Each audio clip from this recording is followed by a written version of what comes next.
Bendecido y bendecida de Dios, es tiempo de tomarnos un delicioso tinto con el Señor y de ser transformados por su bendita palabra. Mi nombre es Gerson Moreno y te doy la bienvenida a este espacio de devocional.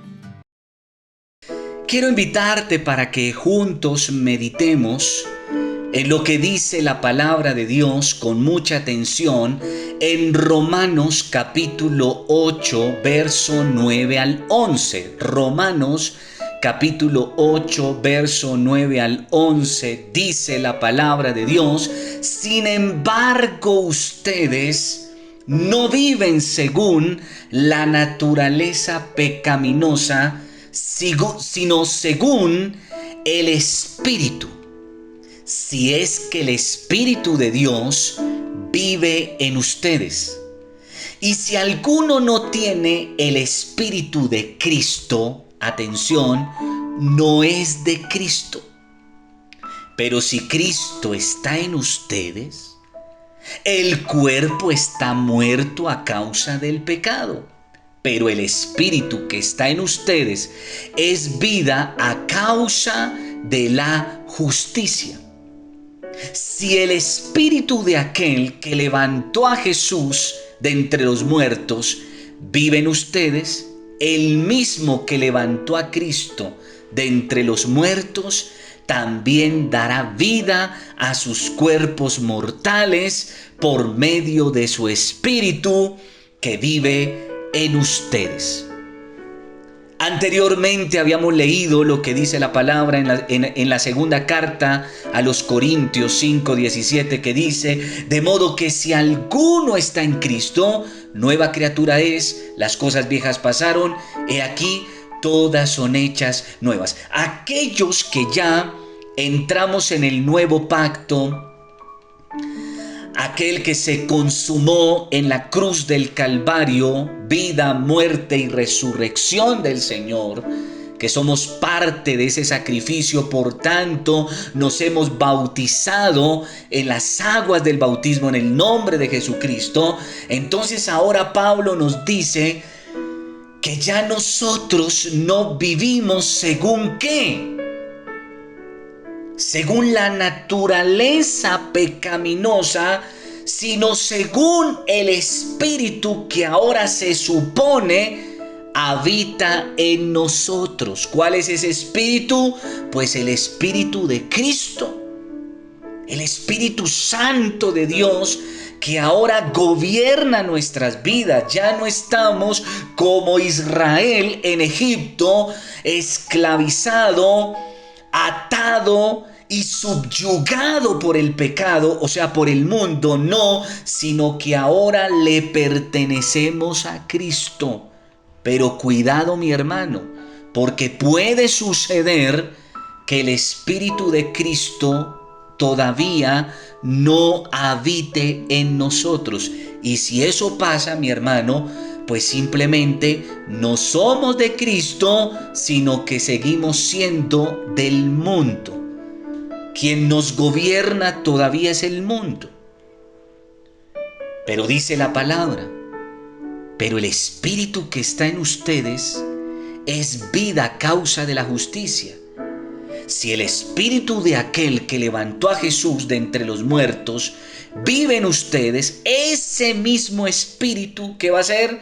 Nos va a levantará, dará vida a nuestro cuerpo mortal por medio de ese Espíritu que vive en nosotros. De ahí la importancia, mi querido, mi querida, la importancia de cuidar nuestra salvación. ¿Y cómo cuidamos nuestra salvación, mi hermano, para conservar el Espíritu Santo de Dios en nuestras vidas? Es fortalecidos en el Espíritu y por tanto, mi hermano, atentos a los ataques del maligno.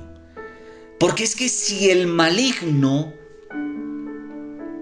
no dudó y no pensó en meterse con el mismo Señor Jesucristo cuando lo tentó. Eso tú lo encuentras en Lucas 4:2. Allí estuvo el Señor 40 días y fue tentado por el diablo. Pues mi hermano, si el diablo no dudó en hacerlo con el mismo Señor, no lo dudará en hacerlo con nosotros. Por eso, en este tiempo de salvación que Dios nos está permitiendo, es cuando más debemos aplicar lo que dice la palabra en Efesios capítulo 6, verso 10 al 11. Por último, fortalezcanse con el gran poder del Señor. Pónganse toda la armadura de Dios para que puedan hacer frente a las artimañas del diablo. Es ahora y más que nunca que tú y yo, como aquellos que ya somos salvos, que pertenecemos a Cristo, que somos parte del reino de Cristo, pues mi hermano, hoy más que nunca tenemos que fortalecernos en el Señor, en el poder de su fuerza. Es cuando más tenemos que estar armados hasta los dientes, porque hay un enemigo que, como dice Pedro, nos está respirando en la nuca para apartarnos, para alejarnos de Dios, de su propósito y de su salvación. Dice la palabra en primera carta de Pedro 5:8, practiquen el dominio propio y manténganse alerta, despiertos, pilos, abejas. Su enemigo el diablo ronda como león rugiente mirando a quien devorar. Hoy más que nunca el enemigo nos anda respirando en la nuca, mirando nuestro lado flaco. Él ya lo conoce y por ese lado flaco, por ese tendón de Aquiles, por ese callo, hacernos caer, hacernos apartar, alejar del propósito de Dios. Y lo hace a través de infinidad de herramientas, de dardos, de armas.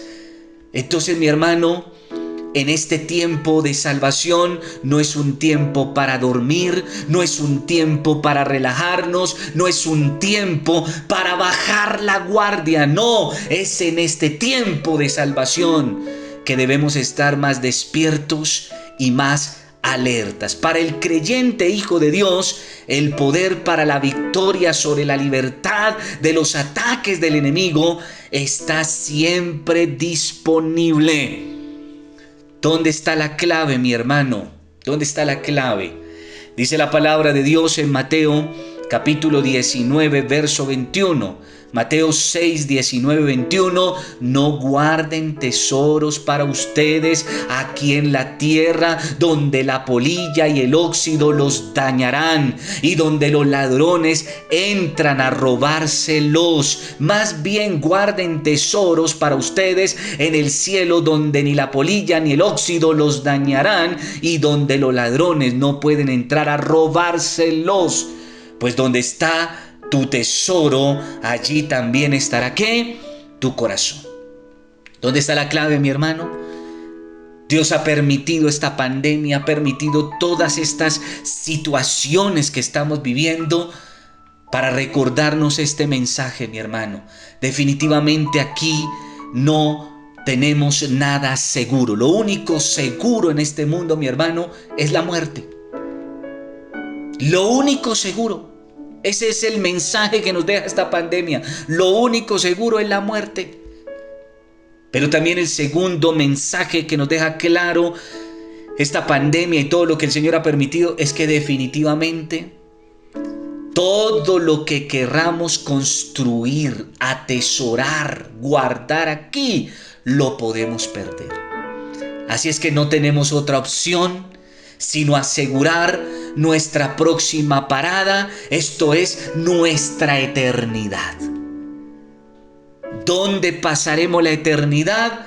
Lo resolvemos y lo decidimos ahorita. O bien cuidando la salvación que ya recibimos, o aquel que todavía no la tiene, pues mi hermano, la segunda opción que te queda es asegurar tu próximo paradero, tu eternidad. Y la invitación es clara. Mi hermano, Es tiempo de que miremos a Dios y vayamos por lo que es seguro, por lo que es fijo, por lo que es eterno, y es la salvación. Y entonces dice la palabra de Dios en Mateo 6:33, texto muy usado por la iglesia: así que primero busquen el reino de Dios y su justicia, y se les dará todo lo que necesitan.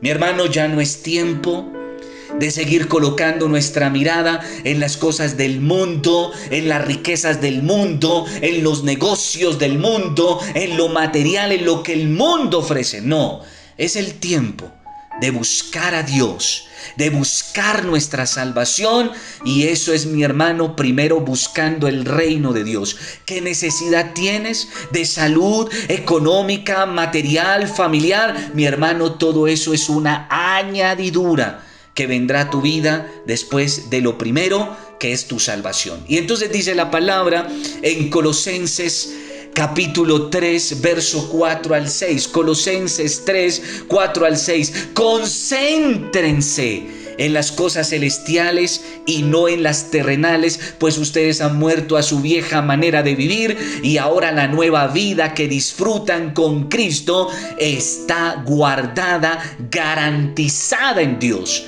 Por eso, cuando vuelva Cristo, que es su vida, ustedes compartirán su gloria. Así que saquen todo el mal de su vida: pecados sexuales, inmoralidades, malos pensamientos, malos deseos y codicia, que es una forma de adorar ídolos, demonios. Todo esto hace que Dios se enoje con los que son desobedientes. Mensaje claro para concluir este tema: tiempo de salvación, mi hermano, no es tiempo de estar mirando bobadas. No, es el tiempo de concentrar toda nuestra atención en lo que de verdad vale, en lo que verdaderamente importa. Y repito, es nuestra próxima parada. ¿Dónde pasaremos la eternidad? Este es el tiempo de resolver esa pregunta. Y entonces dice la palabra de Dios en Santiago 5:16: por eso confiésense unos a otros sus pecados y oren unos por otros para que sean sanados. La oración del justo es poderosa y eficaz. Este es un tiempo de salvación, pero es un tiempo no solo de buscar a Dios, sino de reconciliarnos con los hermanos, con la familia. Hoy estamos, mañana no sabemos.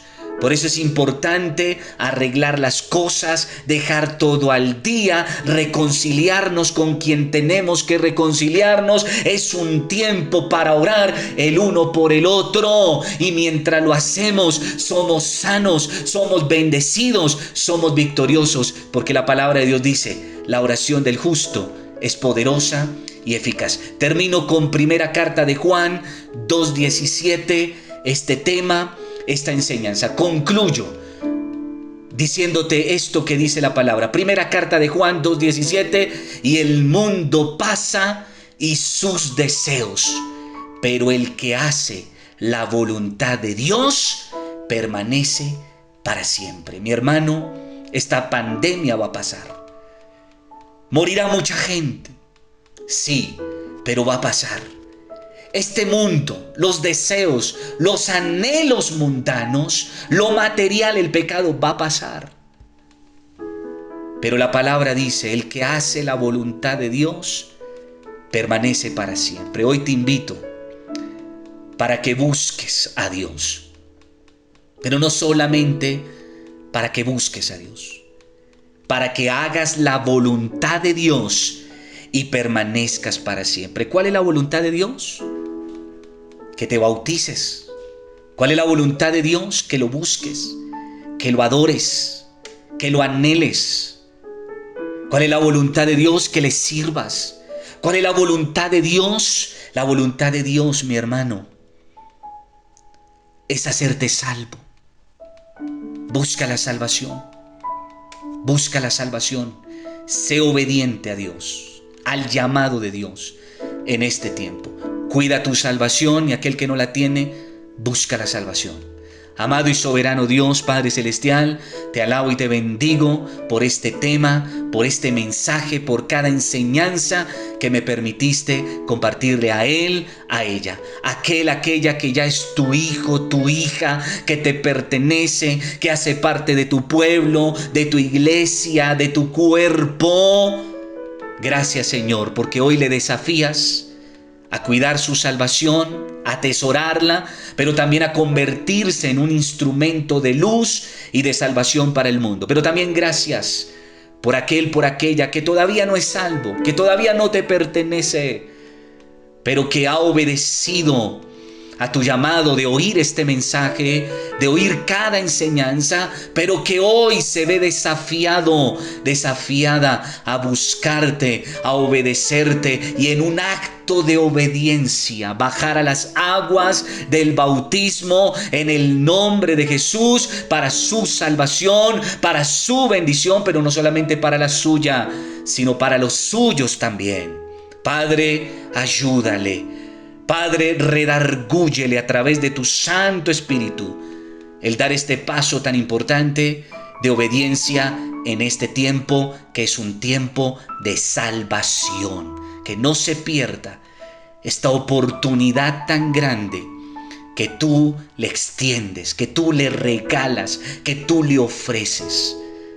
Padre, toda la gloria para tu nombre, el nombre de Cristo. Gracias, Dios. Gracias, Señor, por lo que estás haciendo y por lo que harás en nuestras vidas y en aquel que se dispone para ello. Toda la gloria y toda la alabanza para ti, en el nombre de Jesús. Amén y amén. Te bendigo, paz de Cristo, y que la gloria del Eterno resplandezca sobre tu vida, sobre tu casa y sobre los tuyos. Hasta una próxima oportunidad.